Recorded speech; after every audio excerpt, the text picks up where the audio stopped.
میدونستی اگه یه موضوع بذاری برای مدتی بمونه ازش یه چیزایی مثل مو در میاد؟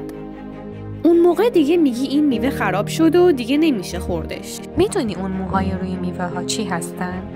اونا فانگی هستن، درست مثل اینا هم فانگی هن. مثل کیت های قارچ مهان که یک فانگی هستن. بیاین در مورد فانگی ها بیشتر بدونیم. اولین چیزی که در مورد فانگی باید بدونیم اینه که فانگی ها هم مثل گیاهان و جانوران موجودات زنده هستن، اما گیاه نیستن چون نمیتونن غذای خودشون رو درست کنن. برای همین بهشون میگن heterotrophs، یعنی همون مصرف کننده ها.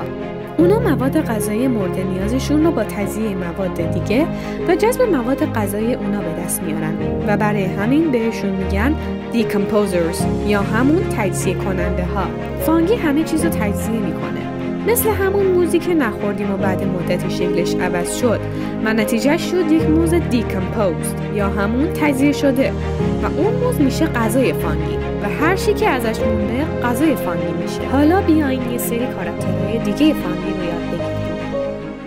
فانگی ها موجودات زنده‌ای به شکل چند سلولی و یا تک سلولی هستند. فانگی های تک سلول از یک نوع سلول تشکیل شدن و همه سلولاشون از یک نوعن.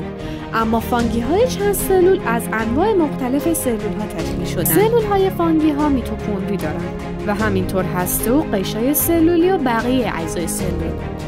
اونا سلول های یوکاریوتی هستند که همین به ما اجازه میده فانگس های میکروسکوپی رو از باکتری های پروکاریوتی تشخیص بدیم. اونا توانایی حرکت کردن ندارن و معمولا جاهای مرطوبی مثل روی میوه ها و کف جنگل زندگی میکنن. فانگی ها همه جای کره زمین و توی زیستگاه‌های مختلفی زندگی میکنن. بعضی فانگی ها باعث فاسد شدن غذای ما میشن و فانگی های خطرناکی هستن و نباید بخوریمشون. فانگی ها شکل‌های مختلفی دارن و میتونن مثل این کیت مهان بزرگ و یا میکروسکوپی باشن. یعنی برای دیدنشون نیاز به لابراتوری و یک میکروسکوپ داریم. فانگی ها میتونن جاهایی مثل روی گیاه و پوست حیوانات و انسان ها رشد کنن که ما اونا رو به عنوان بیماری‌های قارچی میشناسیم. خیلی از فانگی ها هم هستن که برای ما انسان ها پرفایده و خوردنی هستن، مثل قارچ‌های خوراکی. بعضی هاشون هم به ما کمک میکنن که بعضی از غذاهامون رو تخمیر کنیم، مثل فانگی هایی که ما به نام مخمرها میشناسیمشون و ما انسان ها ازشون برای تهیه نون استفاده میکنیم. میدونستی که اولین آنتیبیوتیکی که اختراع شد به کمک یک فانگی بود که بهش میگیم پنیسیلین؟ شناخت ما انسان ها از کاربرد این فانگی یک کشف علمی خیلی بزرگ بود که جون خیلی ها رو نجات داد.